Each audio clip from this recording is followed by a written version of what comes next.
bienvenue à tous dans cette nouvelle émission Oxygène, votre nouveau magazine de la santé, ce nouveau magazine de la santé Vérité. Alors aujourd'hui, pour ce premier thème, nous allons aborder un thème lourd, un thème grave, le cancer et la liberté de traitement, la liberté thérapeutique et la liberté des patients. Pour commencer, je vais peut-être présenter mes invités. Je vais commencer par le docteur Gérard Leborgne. Une fois n'est pas coutume, je ne suis pas courtois, je commence par le monsieur, il est tout seul. Docteur, bonjour, merci d'être parmi nous. Vous êtes docteur, votre spécialité, c'est peut-être les médecines alternatives sur lesquelles vous êtes spécialisé assez rapidement.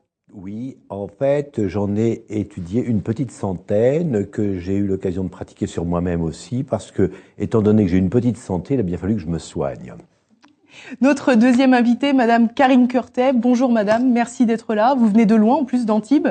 Tout à fait. Vous êtes présidente de l'association Améthyste. Vous allez nous dire exactement peut-être ce à quoi ça correspond ? Alors Améthyste, c'est une association qui défend les traitements individualisés en oncologie pédiatrique. Très bien. Et évidemment, ma nouvelle coéquipière pour cette émission Oxygène, le docteur Nicole Delépine. On va commencer avec vous, Nicole, ce qui permettra aux téléspectateurs de faire votre connaissance. Est-ce que pour commencer, vous pouvez rapidement nous rappeler votre parcours ?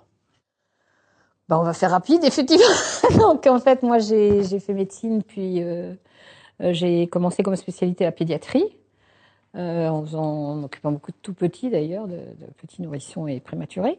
Et puis après l'internat et le clinica, j'ai eu l'occasion de rencontrer dans les années 80 l'équipe du professeur Mathé à Paul-Brousse, pas loin d'ici, qui lui-même avait embauché un peu mon collègue et mari qui faisait la chirurgie conservatrice dans les tumeurs osseuses.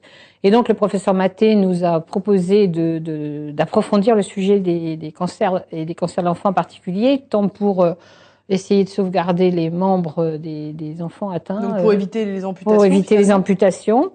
Et d'autre part, pour que ces enfants qui n'étaient pas amputés profitent de leur vie et de leur vie normale si possible. Et donc, nous avons effectivement commencé à faire l'oncologie pédiatrique dans l'hôpital Hérold, qui était dans le 19e, qui a donné naissance ensuite à l'hôpital Robert Debré, où nous sommes allés une dizaine d'années. Et de fil en aiguille, avec les fusions-acquisitions qui se passent dans le domaine de la santé comme ailleurs, et ça va encore se passer encore plus là, apparemment, j'ai vu qu'on n'avait pu avoir que 200 groupes hospitaliers sur la France. Nous avons fait effectivement essentiellement de la cancérologie pédiatrique et on s'est battu beaucoup pour que les traitements qu'on pouvait proposer aux patients soient les plus performants possibles, y compris s'ils avaient été inventés en fin fond de l'Australie ou de l'Amérique, et que que notre rôle de médecin, et je pense que mon collègue ne dira pas le contraire, c'est de donner les meilleurs soins aux patients en fonction des données acquises de la science et de pas se laisser embringuer dans des histoires d'essais thérapeutiques, etc., quand il y a des traitements qui marchent. On va pas trop dévoiler le corps de notre sujet. On va peut-être rappeler que, en plus de tout ce travail que vous avez fourni dans les hôpitaux, vous avez écrit aussi beaucoup Le cancer, un fléau qui rapporte, Ma liberté de soigner, La face cachée des médicaments. Donc vous avez petite littérature déjà à nous présenter. Oui, mais tout ça est lié parce qu'effectivement, dans les années 2000, quand on a commencé à voir qu'il y avait quand même beaucoup de patients, parce que déjà en cancérologie pédiatrique, c'est venu avant la cancérologie adulte, où on commençait à imposer déjà beaucoup de traitements aux enfants, et puis quand ces traitements-là, ces essais thérapeutiques ne marchaient pas, on disait il y a plus rien à faire, et donc on s'apercevait qu'en fait il y avait souvent encore quelque chose à faire. Donc c'est là où j'ai écrit 9 petits lits au fond du couloir, parce qu'entre-temps on nous avait mis un petit peu une portion réduite de service au fond de l'hôpital Avicenne dans le 93. Et puis, de fil en aiguille, effectivement, on se demande, les gens, les patients, les médecins, les collègues, les soignants, je disais, pourquoi tant de haine, pourquoi on essaye, pourquoi on vous rétrécit votre possibilité, enfin, votre nombre de lits, tout bêtement, hein. On était passé finalement de 84 lits à Hérold à 15 lits à Robert Debré, puis à 9 à Avicenne. Et donc, on a essayé de comprendre pourquoi cette liberté de soigner déjà se perdait. Et donc, en 2006, effectivement, j'ai écrit Ma liberté de soigner, où j'ai essayé d'expliquer qu'effectivement, à partir du moment où on essayait de proposer aux patients les meilleurs soins en fonction des données acquises de la science, on s'opposait à la mise en place déjà des grands circuits d'essais thérapeutiques qui devenaient de plus en plus obligatoires, comme ils vont l'être avec les plans cancer, on y reviendra peut-être tout à l'heure. Et si il faut appliquer tout simplement un protocole. Il faut appliquer les recommandations et intégrer les patients dans les essais thérapeutiques ou les traitements standardisés, mais selon une décision qui se veut collective. Et effectivement, à partir de 2003, il y a eu les plans cancer successifs qui ont vraiment mis au point la bureaucratie nécessaire pour qu'on impose aux établissements de faire des réunions de consultation pluridisciplinaires où les médecins de différentes spécialités se réunissent, ce qui apparaissait, a priori, pouvait paraître sympathique aux patients, sauf que ça se faisait avant et sans besoin de formalité pour ça. Mais par contre, là, ce sont en fait des chambres d'enregistrement et on vous dit, donc on explique là encore, mais je vais expliquer dans le précédent, tel malade a tel cancer, donc on tape sur l'ordinateur, ça fait tel schéma de protocole et on passe au suivant. Mais c'est une réunion entre médecins où il n'y a pas le patient, où il n'y a pas son médecin généraliste qui l'a pris en charge, et ça ne devrait être qu'un conseil.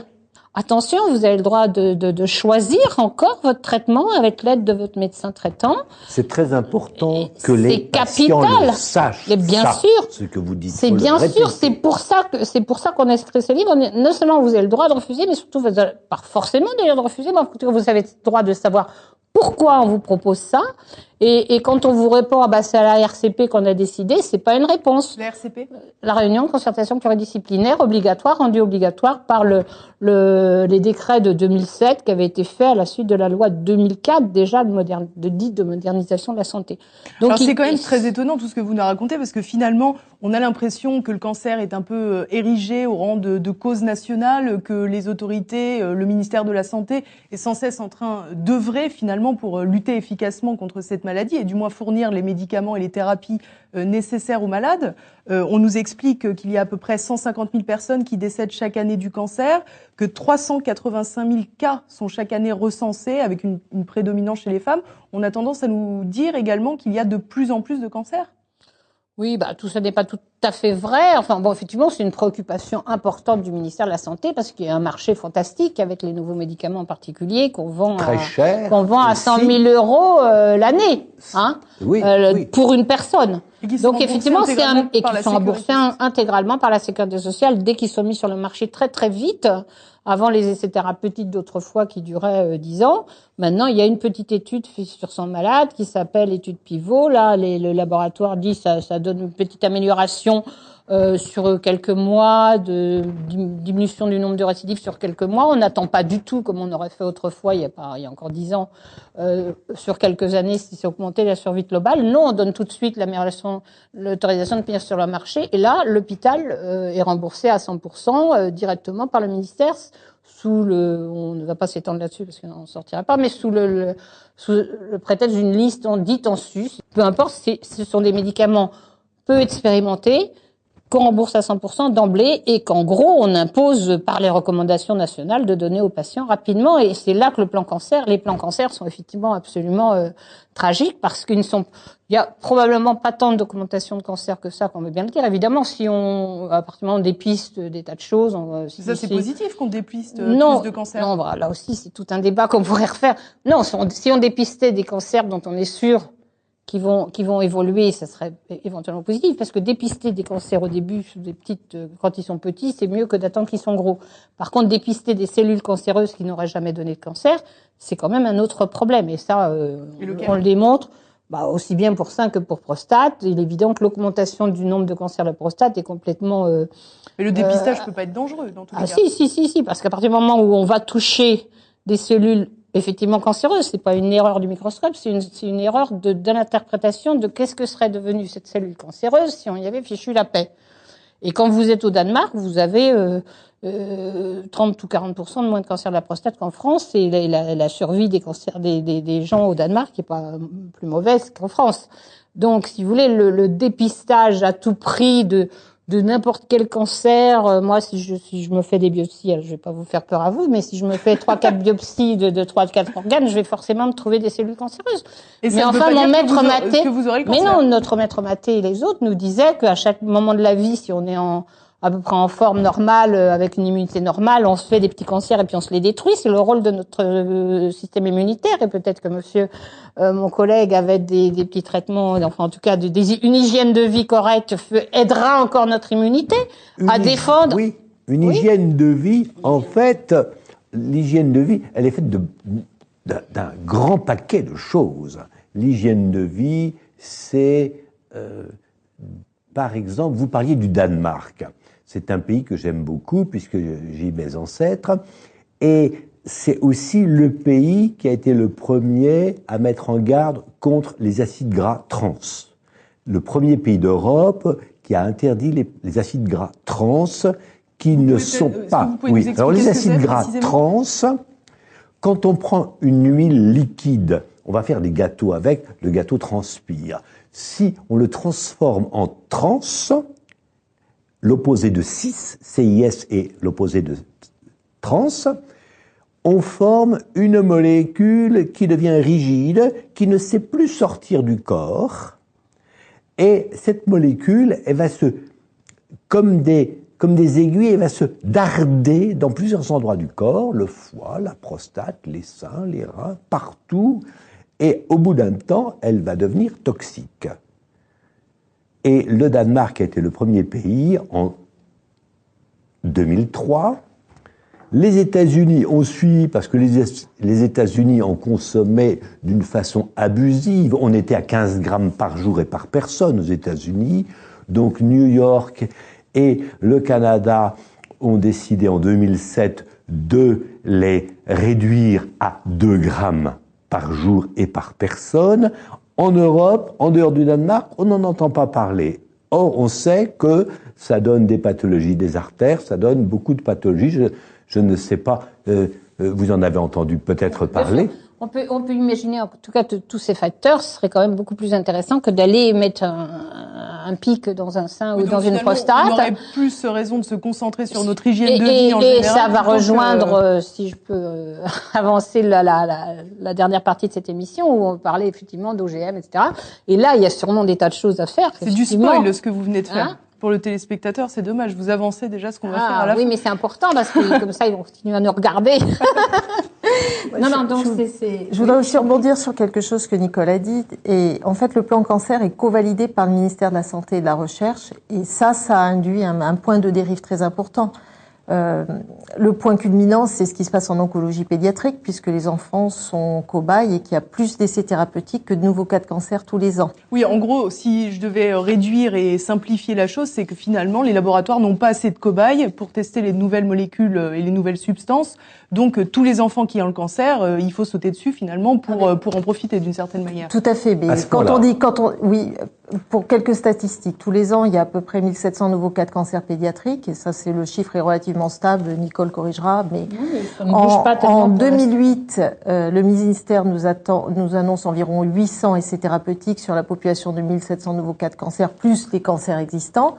En 2013, il y a 2400 essais thérapeutiques pour 1700 nouveaux cas de cancer pédiatrique. Oui, donc on voit que la proportion... il y a plus de nouveaux cas. Quand on pense que, théoriquement, dans les textes, l'essai thérapeutique doit être pour les cas d'impasse thérapeutique, c'est-à-dire le patient qui a essayé les traitements existants qui fonctionnent et qui ont échoué sur lui. Donc, théoriquement, il y a 80% de guérison sur les cancers pédiatriques, donc ça concerne une population de 20%. On dit, on a tout essayé de ce qui est validé, donc on essaie autre chose. Ça, c'était normal quand on faisait effectivement ça, c'est-à-dire que les gens étaient traités, il y avait 80%... Mais les patients étaient informés de cette démarche ? Sur la fin, si on avait fait le traitement A, le traitement B, le traitement C, il y avait plus rien. Disait, on va essayer le traitement D, mais on n'a aucune certitude. Si ça se trouve, ça va vous tuer plus vite. Aujourd'hui, à l'époque, oui, mais actuellement, non, puisqu'on leur dit c'est le traitement standard, tout le monde fait pareil en Europe. Aujourd'hui, vous êtes systématiquement, on vous impose l'essai thérapeutique pour les enfants. Parce que quand vous dites imposer ça, c'est un point clé. On l'impose comment, finalement? Est-ce qu'on l'impose? C'est très simple. D'abord, vous connaissez rarement un autre enfant qui a eu un cancer. C'est pas comme la grippe. Oui, 2400 cas, on imagine qu'il y en a assez. 1700 cas. 1700 cas. 2400 essais thérapeutiques pour 1700 cas. Donc, oui, ils ont chacun plusieurs essais thérapeutiques. Chaque enfant subit avec, plusieurs. J'imagine, en plus des problèmes d'accord entre les différents traitements. Non, c'est parce que, par exemple, vous allez avoir un traitement pour créer pour produire des cellules souches. Vous allez avoir un traitement d'une association de médicaments. Vous allez avoir le traitement de l'antidouleur. Donc, vous allez avoir plusieurs essais thérapeutiques. Donc, c'est vrai qu'il y a plus de cas maintenant. Et comment c'est imposé? De manière très simple. Vous connaissez pas forcément quelqu'un dont l'enfant a eu un cancer qui va vous dire, fais attention, on va te mettre en essai thérapeutique. Vous allez voir le médecin et le médecin vous dit, ben voilà, le cas de votre enfant, on va essayer tel traitement, mais ça fonctionne pas, vous inquiétez pas, on va avoir un super traitement, super cher, et on vous dit pas que c'est un essai thérapeutique, on appelle ça un protocole. Mais qui sait, quand vous n'avez pas été malade, qu'un protocole, c'est un essai thérapeutique? Vous ne le savez pas pour commencer. Et quand vous êtes un peu résistant et que vous dites, bah écoutez, non, moi je pense qu'il peut peut-être y avoir un autre traitement, vous dites, bah écoutez, nous, si vous n'acceptez pas le traitement, ce sont les soins palliatifs et votre enfant, dans 3-4 semaines, ne sera plus là. Donc c'est très simple. Et si vous résistez un peu plus, on dit, écoutez, on va saisir le juge de tutelle parce que de toutes les façons, on doit vous considère que c'est un mauvais traitement. Voilà. Oui, c'est un refus de traitement. Parce que vous êtes c'est un refus de traitement. Alors on parle même de parents maltraitants. Tout à fait. Oui, tout à fait. Alors on va revenir à vous, Nicole, avec votre dernier ouvrage qu'on n'a pas encore cité, Cancer, les bonnes questions à poser à votre médecin. Il faut préciser que vous l'avez écrit aussi avec votre époux, Gérard Delépine.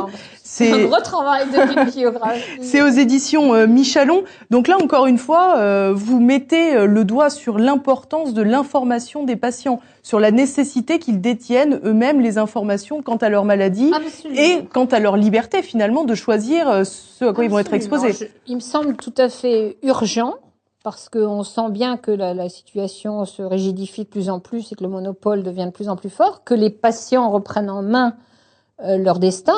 On dit à le grand cinéma de toutes les agences de publicité des ministères autres, c'est le patient au centre de son traitement, au centre de la santé. Non, il n'est pas acteur pour l'instant, puisque en gros il est passif objet et le médecin est robot puisqu'il applique ce qu'on lui dit d'appliquer d'en haut. Bravo. Donc faut être simple. Vous définissez très bien les choses. Mais oui, malheureusement, malheureusement. Elle est là pour ça. Et malheureusement, le médecin robot, il n'est pas forcément content de l'être. On le voit d'ailleurs au nombre de médecins qui font des grandes dépressions, des burn-out, des suicides, etc. Donc c'est pas très facile d'être. 3 fois plus de suicides chez les médecins que la moyenne de la population. Que la moyenne de la population, donc, et de plus en plus. Donc c'est pas parce qu'ils n'aiment plus leur métier, c'est parce qu'effectivement la bureaucratie nous impose un système dont on ne peut sortir que si les patients, les citoyens nous aident. Parce qu'on voit bien, là, ça fait 2-3 ans avec la loi de santé qui vient d'être mise sur le marché, si j'ose dire, elle aussi en 2015 et votée par 18 députés pendant l'état d'urgence, le 17 décembre, en n'ayant pas droit aux manifestations. Et on voit bien c'est plus facile. Oui, c'était plus facile. On voit bien que on nous impose de plus en plus ces traitements-là, mais les médecins résistent, mais ils n'ont pas été entendus, ou si peu, par les citoyens pendant les 3 ans qui viennent de passer, que maintenant il faut les éclairer et dire aux patients, aux citoyens, résistez, informez-vous, et votre médecin, vous l'aiderez. Parce que si le médecin il revient à la réunion de concertation pluridisciplinaire en disant mon malade il accepte pas votre oukase là qui veut le mettre dans un essai, mais il veut d'abord voir le chirurgien, il veut t'opérer avant, on est obligé encore d'accepter. Le patient a peur d'être abandonné par le système de soins si il dit non. Les gens vivent dans la terreur d'être abandonnés. Oui. Si je dis non, on vous dit vous dégagez. Oui, mais parce oui, mais alors là, il y a quand même les grandes institutions qui veulent absolument imposer les essais thérapeutiques, qui font tout pour ça. Bien sûr. Il y a de plus en plus de patients qui vous disent oui, mais j'ai pas osé, on m'a dit qu'on allait me mettre, on va me mettre sur la liste rouge. Tout ou rien. Attendez, on va mettre. Qu'est-ce que ça signifie alors être sur la liste rouge? Je suppose que on vous rappellera dans 2 mois si on a de la place, et puis sinon on vous soignera pas. Vous abandonne. Et puis puisqu'on vous soigne pas, vous allez mourir de votre cancer. Moi, j'ai quand même eu l'expérience d'une jeune fille il y a quelques mois où la maman téléphone et me dit est-ce que vous croyez vraiment elle a été voir une cancérologue à 15 ans, la gamine d'un grand centre anticancéreux, et on lui a dit mais si tu fais pas de chimie, qu'on ne va pas citer, et si tu fais pas de chimio, t'es morte dans 3 semaines. Est-ce qu'on dit quelque chose comme ça à une fille de 16 ans ou de 15 ans? C'est du chantage. C'est de la terreur. Ou même d'ailleurs, 40 ans ou de 60 ans. C'est la terreur comme mode de gestion. Alors moi, si je peux me permettre, insupportable. Si je peux me permettre, quand j'entends ce type de déclaration que vous nous rapportez, on a du mal à croire que tous les médecins subissent véritablement cette pression d'en haut. On a plus l'impression d'avoir affaire à une certaine catégorie de médecins qui se croient un peu surpuissants et tout-puissants, avec une toute-puissance sur leur malade. Beaucoup sont des robots. Dans les centres anti-cancer, il y a des histoires d'accréditation, donc ils sont formatés. C'est pas le médecin libéral qui travaille dans son coin, qui ne traite pas ce genre de choses, où il a besoin d'autorisation pour pouvoir opérer, pour pouvoir donner certains... C'est ça que vous nous expliquez. Non, ils sont pas choisis. C'est que les personnes qui travaillent dans ces centres-là n'ont pas le choix. Nous avons eu à Garches un médecin qui a tenté de venir rejoindre l'équipe et qui s'est fait radier, licencier de l'hôpital précédent parce qu'elle refusait d'appliquer cette règle. Il faut bien que les patients comprennent qu'actuellement, en cancérologie, et malheureusement ça risque de dégénérer sur d'autres spécialités, pour qu'un établissement ait le droit de soigner des patients atteints de cancer, un établissement, je dis bien, il faut que l'Agence régionale de santé, qui a été créée par la loi 2010, la loi Bachelot, et dont vraiment les prérogatives ne font qu'augmenter avec la loi Touraine de 2015, donne l'autorisation de traiter les cancers. Et donc ces réunions de concertation pluridisciplinaire entre collègues sont faites pour entrer un maximum de gens dans les essais thérapeutiques, parce que effectivement, quand l'agence de santé vient contrôler, regarde, vous avez eu 100 patients, il y en a 80 qui sont entrés dans les traitements standardisés, c'est bien. Ah bah non, vous en avez eu 50, et puis vous n'avez pas passé tel tumeur. Donc finalement, il y a une prime, entre guillemets, pour avoir il n'y a pas une prime, vous n'avez pas le droit, si vous rentrez. Après, on vous ferme. C'est-à-dire que, et alors vous imaginez, vous avez 20 collègues, il y en a 18 qui veulent jouer le jeu parce qu'ils ont besoin de manger aussi. Enfin, c'est un métier aussi quand même. Ils font pas que de la cancérologie que pour le plaisir. Donc c'est aussi leur. Ah ben non, mais faut être simple. Vous avez 40 ans, 3 enfants, vous êtes oncopédiatre et vous marchez pas dans le système. Vous faites quoi? Vous allez où? Bah actuellement, vous ne pouvez que démissionner, parce qu'il n'y a pas d'endroit où. En fait, vous êtes bien tombé. C'était le moment de la retraite. Ça fait quand même 30 ans qu'on se bat contre ça, donc je n'étais pas à la retraite il y a 30 ans, mais c'est vrai que la situation s'aggrave et la pression bureaucratique s'aggrave de loi en loi. Elle a commencé avec les ordonnances Juppé en 96 qui ont mis en place les agences régionales d'hospitalisation, et puis la loi de 2004 qui a mis en place les circulaires pour le cancer, l'endroit où vous avez le droit de soigner le cancer. Alors faut qu'il y ait l'instituteur, faut qu'il y ait le clown, faut qu'il y ait ci, faut qu'il y ait ça. Et comme ça, on pouvait fermer des centres qui n'étaient pas au bon endroit. Et puis après, la circulaire pour le cancer de l'adulte. Et puis après, les décrets de 2007 qui imposent ces réunions de concertation pluridisciplinaire, mais qui sont pas des réunions où on discute de l'intérêt du patient, puisque de toute façon, il faut statistiquement, alors effectivement, vous pouvez un jour défendre un patient à vous connaissez bien, etc. Puis le médecin, il est venu ce jour-là à la réunion, médecin, mais statistiquement, vous pouvez pas les défendre. Vous êtes d'abord, puis vous avez une réunion à 20h et qu'il y a 30 patients à regarder, en plus, vous n'allez pas y passer non plus la nuit. Donc, de toute façon, c'est de l'automatisation, c'est de la robotisation, et il faut rentrer les gens là-dedans, sinon l'accréditation saute. Nous, on travaillait avec un radiothérapeute formidable, qui a 50 ans de radiothérapie derrière lui, qui a irradié des enfants pendant 50 ans, mais là, les dernières années, probablement, il n'en a pas irradié assez. Et son accréditation en 2013, je crois, pour le traitement par rayon des enfants a sauté. Et comme il dit très bien, ça peut se retrouver sur Internet, il dit on n'est pas venu me demander si j'étais capable de soigner les enfants, si les patients étaient contents, s'il y avait des bons résultats. Non, en gros, c'est la taille de la chambre où il y avait l'appareil de radiothérapie et surtout le nombre.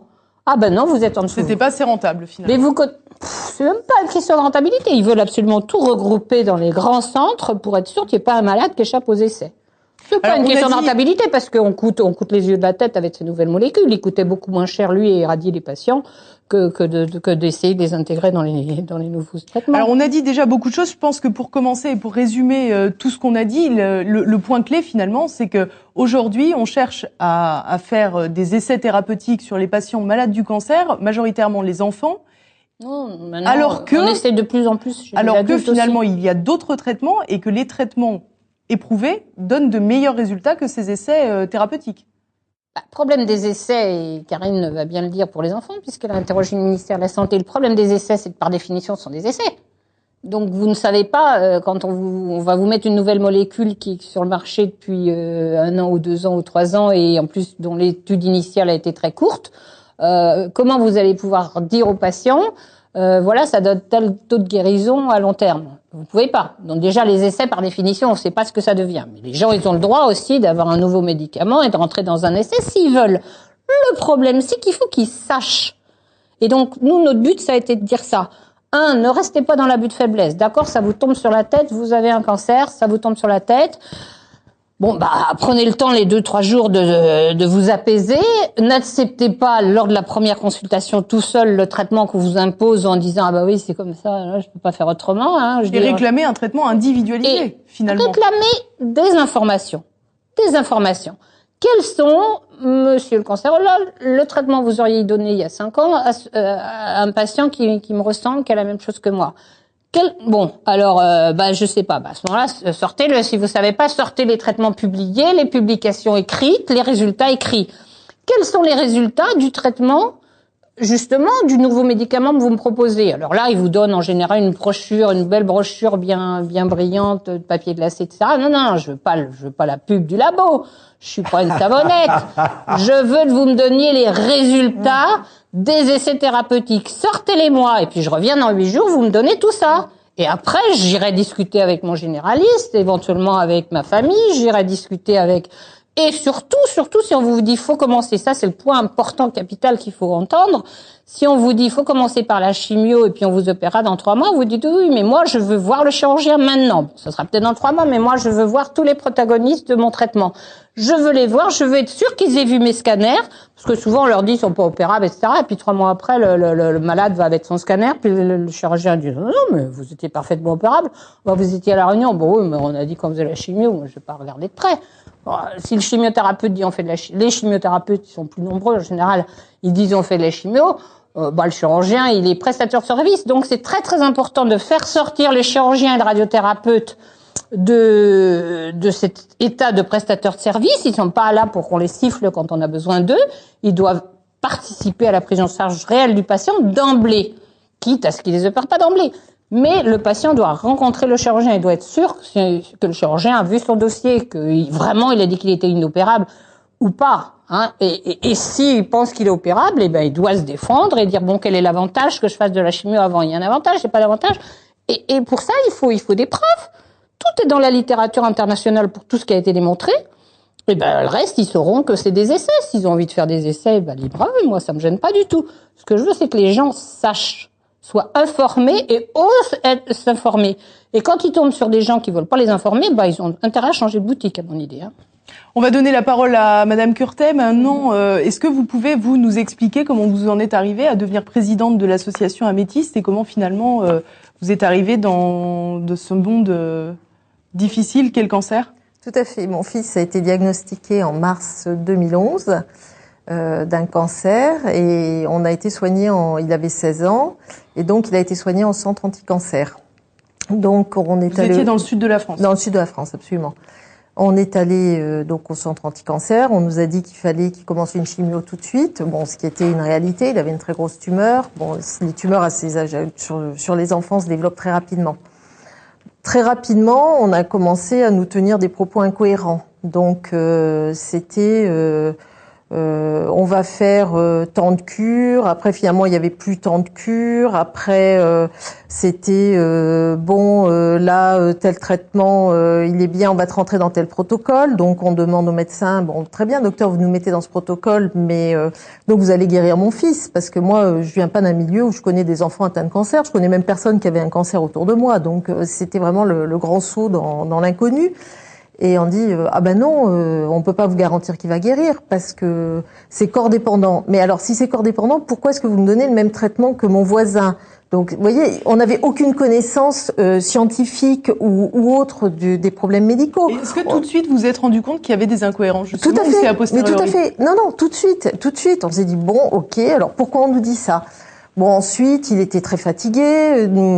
J'insistais, on me dit non, c'est une fatigue psychologique, etc. Jusqu'au moment où Arthur rechute. Et au moment de la rechute, là, les propos sont devenus de plus en plus incohérents. C'était bon, écoute, on va te faire tel traitement, mais s'il échoue, t'inquiète surtout pas.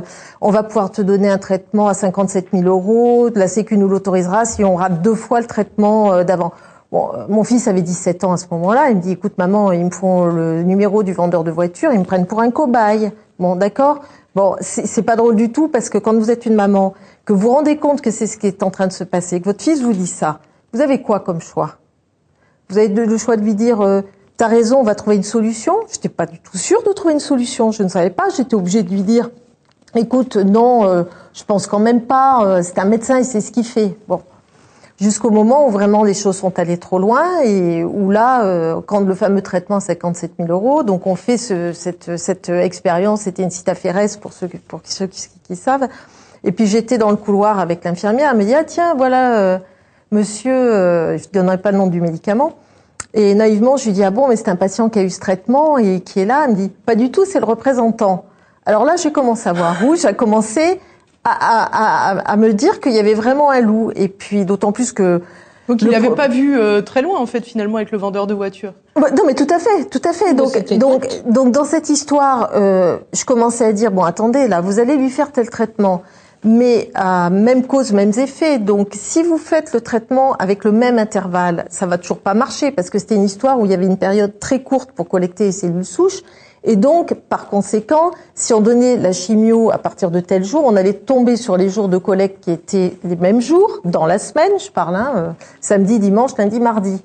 Et le samedi, dimanche, le centre est fermé, la machine n'est pas disponible, donc potentiellement on allait avoir ce même mauvais résultat et atterrir sur ce fameux médicament 57 000 €.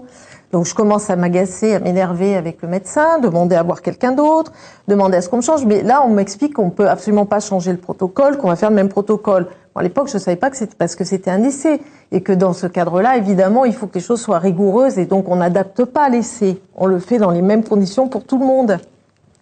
Jusqu'au jour où vraiment, très inquiète, un ami me téléphone et me dit « Écoute, j'ai rencontré une oncopédiatre, je pense que tu peux lui demander un avis. » C'est Nicole de Lépine, donc que j'ai appelé. Et puis, il a fallu que je convainque mon fils de bien vouloir prendre un deuxième avis. Il me dit « Mais tu sais, maman, il n'y a pas que les médecins de Paris qui sont bons. » Et là, je lui ai expliqué « Non, mais quand on demande un deuxième avis, on demande un avis à quelqu'un qui n'est pas d'accord avec les autres. Donc, et on se fera notre propre opinion. » Donc on est parti à Garches, où on a été soigné où Arthur a été soigné dans le service de Nicole. Et là, fait très important, c'est que vous vous rendez compte que vous n'êtes pas les seuls dans ce cas. Absolument. Donc on arrive dans le service, on rencontre d'autres familles. On dit, oh, vous savez ce qui nous est arrivé. On s'aperçoit que toutes les familles nous racontent au mot près la même histoire avec le même vocabulaire. Le même vocabulaire de c'est un protocole, il faut faire comme ça.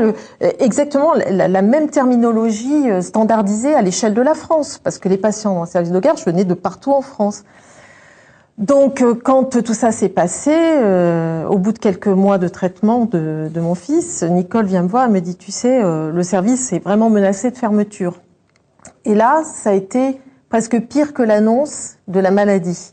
Pour mon fils comme pour moi, c'était pire. On avait trouvé un endroit où se réfugier et on en parlait souvent ensemble. Et c'était comme si on s'était échappé d'un camp de concentration qu'on nous demandait d'y retourner parce qu'on nous fermait la porte de l'échappatoire qu'on avait trouvé au camp de concentration.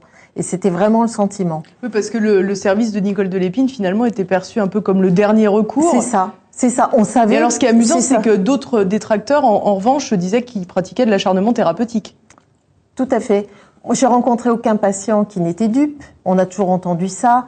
Elle pratique des traitements qui ne font ça. Elle promet des résultats qui sont pas avérés. Moi, je n'ai jamais entendu Nicole promettre quoi que ce soit à qui que ce soit. Tous les patients qui étaient là savaient que leurs enfants étaient en très grande difficulté parce qu'évidemment, ils avaient eu des traitements mal faits auparavant. Et c'est comme les antibiotiques que vous prendriez pas totalement. Quand vous rechutez, il y a une résistance qui s'est installée. La chimio, c'est la même chose. Sauf que quand vous avez la résistance et qu'il faut lutter derrière en deuxième intention, vous en mourrez. C'est le cas de nos enfants.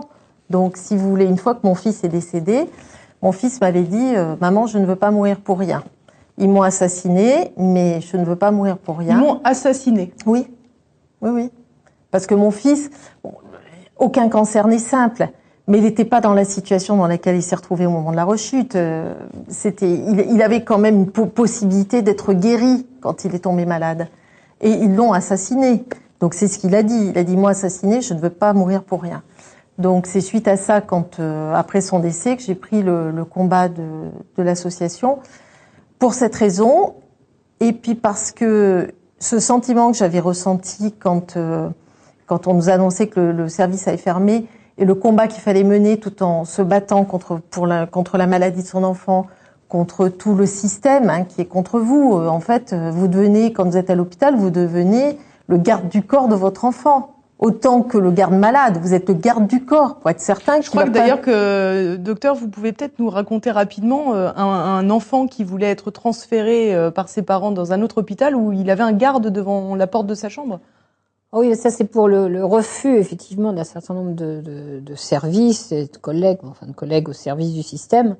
Effectivement, un enfant d'une autre ville du Sud qui était traité de façon assez palliative, mais depuis plusieurs années, puis à un moment il devient paralytique. Et puis les médecins disent, c'est à juste titre, il n'y a pas grand-chose à faire, etc. Mais enfin bon, ils le mettent dans une chambre, voilà, et de toute façon il est dans un lit, il peut plus se lever. Et là, les parents qui espéraient encore, parce que ça faisait 4 ans en gros qu'on leur disait qu'il était mourant, donc je dis pourquoi maintenant ce serait vrai. D'accord, il est paralysé, mais bon, il a envie de vivre quand même. Et ils essaient de le faire monter chez nous. Et là, effectivement, juge des enfants et garde, effectivement, devant la porte, des fois qu'il se sauve alors qu'il est. Enfin bon, je veux dire, c'est hallucinant. C'est des situations totalement ubuesques. Ah oui, c'est tout à fait ubuesque.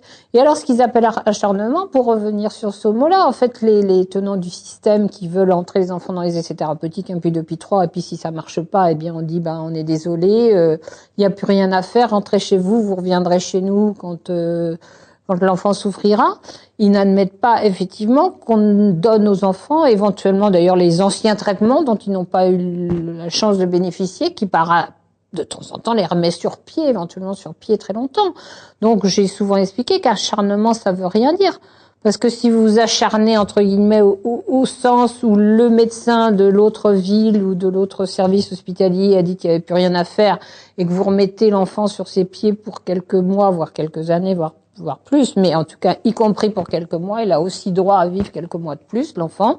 C'est pas à nous, médecins, de décréter qu'il faut qu'il meure maintenant sous prétexte qu'il a une maladie mortelle. Sinon, comme nous sommes tous atteints de maladie mortelle, vous êtes d'accord, autant qu'on arrête tout de suite. Non, mais c'est complètement aberrant comme notion, cette notion d'acharnement. C'est vraiment, voilà. Alors, effectivement, il s'agit pas d'aller traiter des gens dans le coma avec des tas de médicaments, etc.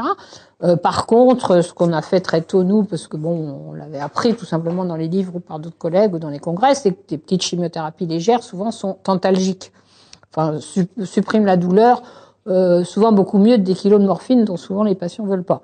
Donc, mettre des petites doses de morphine au début à Vicenne, là, dans les années 2000, alors c'était terrible, les gens supportaient pas. Il y a l'infirmière qui passait, etc., ou la surveillante qui avait été bien dressée par des gens qui voulaient pas qu'on existe et qui disaient c'est de l'acharnement. Non, c'est des petites doses de chimiothérapie, oui, vous voulez dire alors? Oui, des petites doses de la deuxième fois. Non, je dis les petites doses de chimiothérapie sont souvent beaucoup plus efficaces que des grosses doses de morphine pour certains patients qui ne veulent pas. Pour d'autres, ça va marcher. Chaque patient est différent et chaque patient doit avoir un traitement adapté à son cas. Mais l'acharnement thérapeutique, si on est des médecins humains normaux et qu'en plus on travaille, si j'ose dire, avec les parents et avec le patient, on s'adapte à ce que veut le patient. Et je pense qu'un service qui a bénéficié d'autant de soutien de tous les patients au travers les temps, parce que c'est depuis les années déjà 88, puis 97, puis enfin bon, effectivement nos lits en nombre se sont réduits, mais nos patients en tout cas ont toujours tenu à nous soutenir comme Madame Curté, pour les futurs patients, si j'ose dire, et dans toutes les manifestations qu'il y a pu avoir pour se tenir ce service et éviter la fermeture de Garches. Il était toujours frappant et particulièrement touchant, voire douloureux quand même, d'avoir toujours des patients, d'enfants que nous n'avions pas sauvés, mais qui étaient devenus des fidèles quand même du service pour les autres patients, parce qu'ils savaient qu'on avait fait quelque chose d'important pour eux, c'est qu'on avait fait le maximum pour l'enfant, qu'on n'avait pas laissé mourir l'enfant abandonné sous prétexte que il a pas de chance de guérir, qu'il était plus bon pour la science, mais qu'on avait fait notre travail humain tout bêtement de soins et d'accompagnement et d'être près d'eux et de faire le maximum, surtout parce que ce qui est vraiment terrible, et on voit bien dans les commentaires actuels suite à la fermeture de Garches de certains décès qu'il y a eu depuis, ce qui est, je voulais peut-être raconter, ce qui est absolument terrible, c'est de voir des parents écrire « Mon fils n'est pas mort à cause de son cancer, mais à cause de la fermeture de Garches ». Bien évidemment, moi je ne peux pas dire ça du tout, mais je trouve absolument tragique que des parents puissent penser ça, parce que personne ne peut savoir si le malade il serait pas mort quand même. mais qu'ils aient la sensation que tout n'a pas été fait. Qu'on les a abandonnés, finalement. Et qu'on les a abandonnés, et ça, ils s'en remettront jamais. Déjà, ils se remettront pas de la perte de leur enfant, mais en plus, se dire on n'a pas tout fait. Moi, combien de parents sont montés sur les 30 ans, on a fait de la cancérologie pédiatrique dans notre service, en disant mais je vous demande pas, je sais bien, vous n'allez pas faire de miracle, etc., mais je vous demande qu'on ait tout fait ce qui est humainement possible dans l'état actuel de la science. Parce que quand même, on l'a pas rappelé, mais on va quand même leur dire une fois, en 1985, on guérissait la moitié des cancers de l'adulte.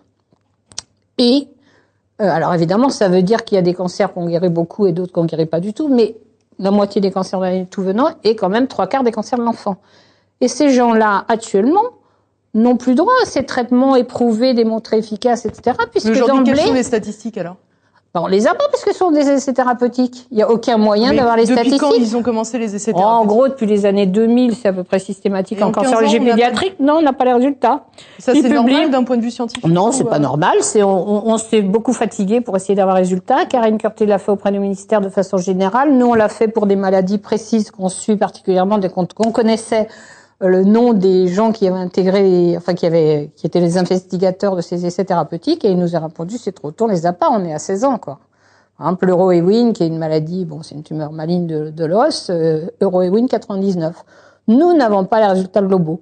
Il y a encore 8 jours. Mais est-ce que c'est parce qu'ils ont besoin de recul plus long? Non, c'est parce qu'ils veulent pas les publier, parce qu'ils sont moins bons et forcément moins bons que les résultats, que leurs propres résultats d'avant d'ailleurs, parce que les centres anticancéreux qui travaillaient sur un petit nombre de malades et utilisaient des traitements quand même relativement individualisés, avaient de meilleurs résultats qu'ils ont maintenant, avec des protocoles qui durent sur 15 ans, 16 ans, des grosses machines bureaucratiques où ils n'adaptent plus rien. Concrètement, parce qu'il va falloir clôturer ce gros dossier, mais concrètement, est-ce que vous avez un point de comparaison entre le nombre de cas qui se guérissaient dans votre service, qui appliquaient donc non pas les protocoles thérapeutiques, mais les techniques éprouvées, par rapport à d'autres qui appliquaient justement les essais thérapeutiques? Non, il n'y a aucun moyen d'avoir actuellement les statistiques des résultats. On voit bien combien d'enfants rentrent, combien d'enfants... Non, c'est plus compliqué que ça, parce que si vous voulez, les enfants qui venaient à Garches, c'était comme dans le cas de mon fils, et dans de nombreux cas, des rechutes ou des cancers qui n'avaient pas été soignés correctement, ou en tout cas pas correctement dans l'esprit des parents en première intention. Donc, on ne parle pas d'un cancer qui est pris au départ et qui a la chance d'avoir le bon traitement au début. On parle de cas extrêmement résistants, etc. Donc on ne peut pas sortir des statistiques.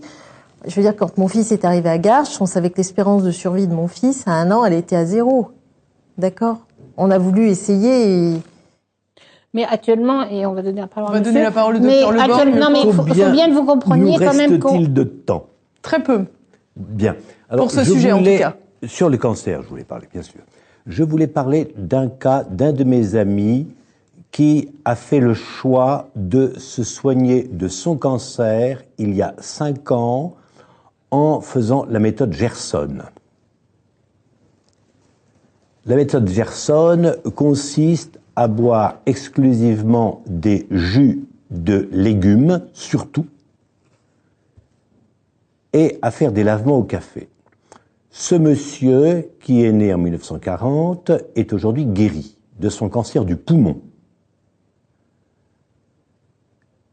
Toute ma carrière, je n'ai pas fait de traitement de ce genre auprès de mes patients parce que le pronostic vital est engagé et si jamais le patient meurt alors qu'il est soigné par des médecines dites alternatives, on va lui tomber dessus alors qu'il en meurt tous les jours avec les médecines officielles. Donc, c'était pour parler de cette chose avec les jus de légumes. Pour ma part, j'ai une approche préventive du cancer et j'ai une approche aussi, je soigne les gens qui sont dans le système normal, je les accompagne en acupuncture avec l'homéopathie, une approche psychologique, je fais le barrage de feu quand les gens sont avec les rayons, et c'est très efficace. Je travaille aussi avec des apports de nutriments, vitamine B, C, D. J'apporte du magnésium et je suis content des gens que je soigne des cancers parce qu'ils sont dans les centres anticancéreux. On dit « Ah, mais vous allez mieux qu'on s'y attendait ». Voilà. Est-ce que finalement, on a des études qui montrent et qui prouvent l'effectivité, entre guillemets, des traitements que vous apportez, ou est-ce que finalement on pourrait considérer... Il n'y a pas d'études, que voulez-vous? On pourrait considérer par exemple que quand un patient vient vous voir pour faire une séance d'acupuncture, ce qui lui fait du bien, c'est de croire que ça va lui faire du bien. De toute façon, c'est déjà bien. C'est déjà bien. Le fait d'y croire, c'est une chose positive. C'est déjà très très positif parce que l'effet placebo, il existe même avec la chimiothérapie. Et puis l'effet nocebo du cancérologue qui dit vous allez mourir dans 3 semaines, il existe aussi. Hein. Il est terrible. Il est terrible. Donc, en fait, j'ai apporté à mes patients, je leur fais manger du chou rouge, cru, cuisiné dans le citron, tous les jours pour mes cancéreux, parce que, comme vous le savez, le chou contient des sulforanes, des isocyanate et d'autres substances que l'on retrouve dans les chimiothérapies d'ailleurs. Le chou est un aliment anti-cancer puissant.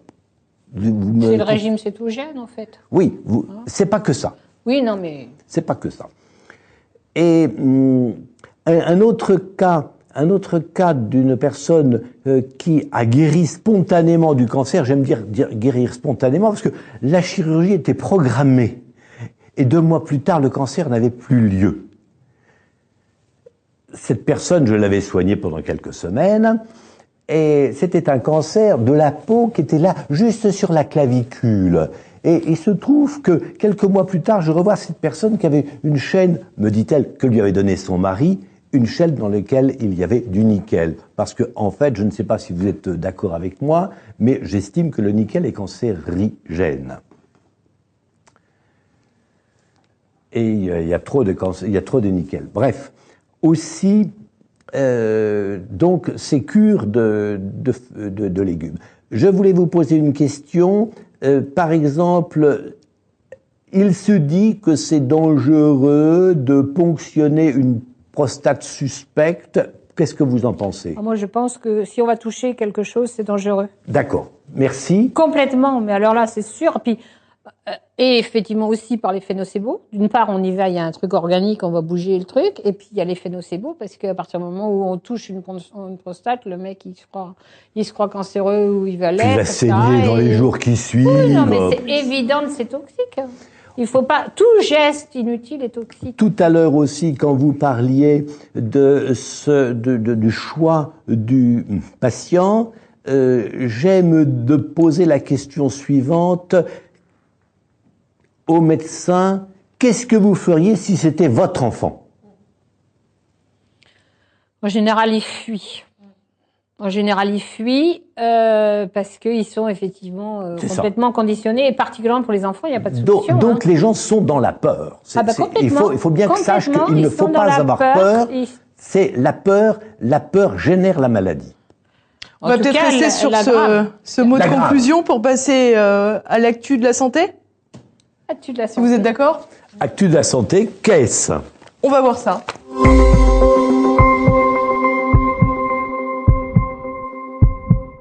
Et alors l'actu de la santé aujourd'hui, elle va se concentrer sur une actualité autour des produits chimiques qu'on va retrouver dans l'alimentation.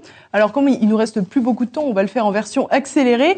3 éléments que l'on va reprendre. La première, c'est le Conseil d'État qui a annulé un arrêté ministériel qui permettait d'interdire le maïs OGM, un maïs précisément de Monsanto.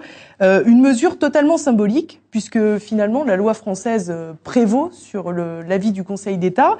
On a une deuxième information qui concerne là les cerises françaises. Alors on est bientôt en été, donc tout le monde va se ruer sur les cerises françaises pour lutter contre une drosophile. C'est ça, oui. Nicole? Je ne dis pas de bêtises. Pour lutter contre une drosophile Suzuki, qui fait vroom vroom. Ils avaient trouvé un insecticide qui s'appelle le diméthoate, qui, comme on va le voir un peu plus tard avec le glyphosate, est une substance qui semble nocive. Elle a donc été interdite. Stéphane Le Foll, le ministre de l'Agriculture, a bloqué aussi bien l'utilisation du produit que les importations de ces cerises qui auraient été pulvérisées par ce produit. Il avait évidemment des incidences sur l'environnement, sur la faune, la flore et bien évidemment sur les agriculteurs ou du moins les cultivateurs de ces cerises.